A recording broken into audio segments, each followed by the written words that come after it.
Yan, yung mga lalaki dyan, magkulay ng buhok kung may puti na. Ganun. Mga babae, may edad na, pupunta sa mga mag-apply ng DH. Ayusin yung sarili nyo, guys.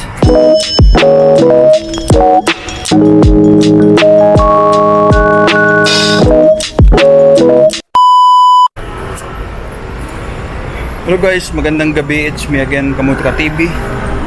At kung hindi ka pa nakapag-subscribe, subscribe na. At baka ikaw na lang hindi pa nag-subscribe, di ba? Yung iba nag-subscribe na, ikaw hindi pa. Yan, thank you so much guys sa mga laging nanonood sa vlog ko. And gusto ko shout out, ayan, yung mga laging nanonood sa vlog ko.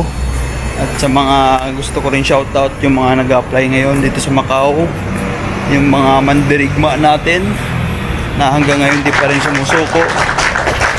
At tama yan, huwag tayo sumuko, kasi pag sumuko tayo, umpisa na natin katapusin natin, di ba? Huwag tayo mawalan ng pag-asa guys, laban lang. At huwag natin kalimutan magdasal. Ayan, meron kasing comment dito, ito 42 na raw siya, pwede pa ba? Ayan. Alam nyo guys, wala naman sa edad. Pag may edad ka na, yung tips ko lang, asa kayo dun sa mga itong sa 17th floor Dynasty, itong excellent, yan, pasa kayo dyan. Kasi dyan guys, marami silang hawak na company. And yung mga company naman, hindi naman sila naghahanap ng mga age limit yan eh. Yung mga naghahanap lang kasi guys ng age limit dyan is yung mga security, cleaner, yan, room attendant, yan. Alam nyo guys, kahit naman sa sabihin natin may edad ka, sample may edad ka, tapos meron kasing may edad na pero yung mukha niya hindi pang akma dun sa edad niya eh. Yung lagi kong sinasabi sa mga nag-apply dito sa Macau na may edad na, mag-ayos kayo ng sarili nyo. Example, may puti-puti ng buhok nyo, kulayan nyo ng itim. Tapos yung buhok natin guys, dapat presentable. Pagkupit tayo ng yung barber, yung makinis yung gilid. Tapos guys, yung resume nyo, yung picture nyo, ayusin nyo, yung fresh yung picture nyo, hindi yung picture nyo dun pang matanda na. Ay nako, yung picture nyo dun sa resume nyo, may kulay yung buhok, kitang kita. Dapat yung buhok nyo dun itim. Dapat nakatina kayo ng itim. Tapos yung gupit nyo, tapos yung forma nyo guys, hindi naman yung pang suot na matanda. Magsuot kayo ng mga pambagits.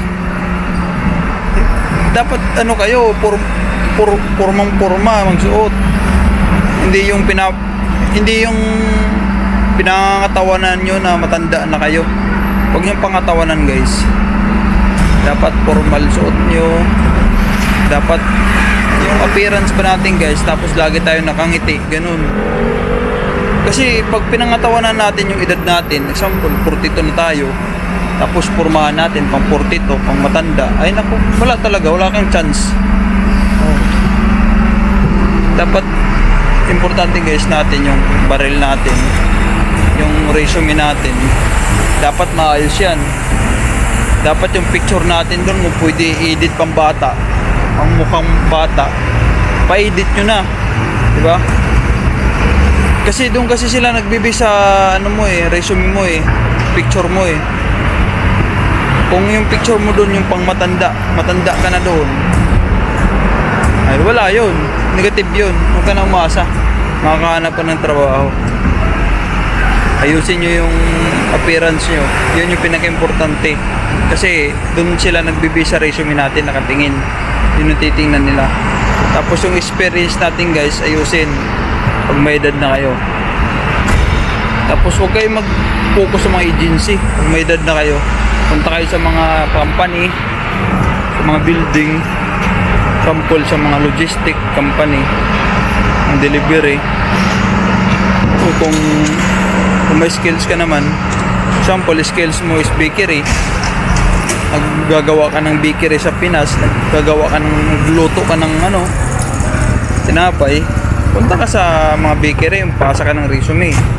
Example, magaling ka mag flower shop, magawa ng design sa walaman, doon ka sa mga flower shop, magpasa ng resume. Example, magaling ka sa mekaniko ka sa Pinas, doon ka sa matalyer, pasa dito ang dami.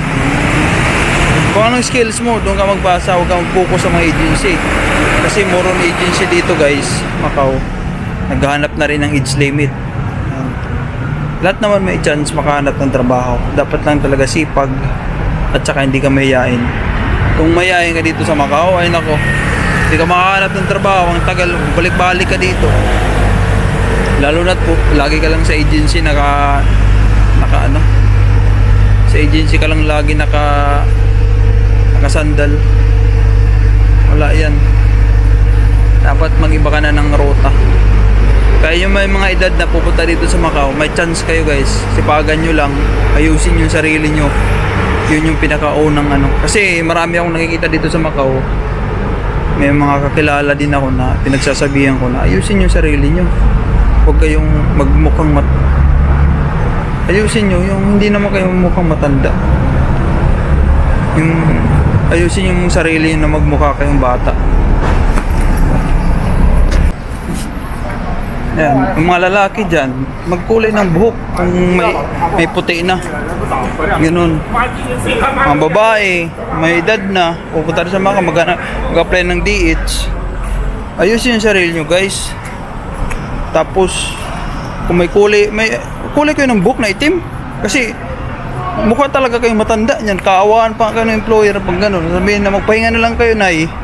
You take rest, back to Philippines. O, di ka namin pwede kasi baka kami mahirapan sa'yo. O, kung sakaling may interview ka na may edad ka, pakita mo na bata ka pa. Hindi yung pinahina ka. Dapat naka-smile. Yun yung pinaka-importante.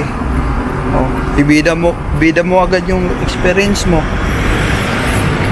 Kasi kung pinahina ka, ay wala yan. Dapat energetic ka. Diba?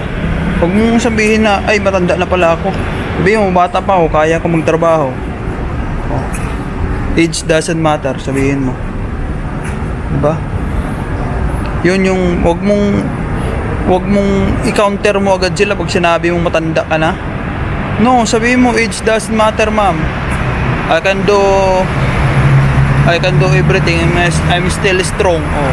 Ganun. Hindi yung pag sinabihan ka matanda, oo ka lang, okay ma'am, I'm old already. Wala na. Bagsak ka na. Ayusin yung resume nyo guys. Kung gusto, pwede i-edit, pabatain nyo ng 5 taon, 10 taon.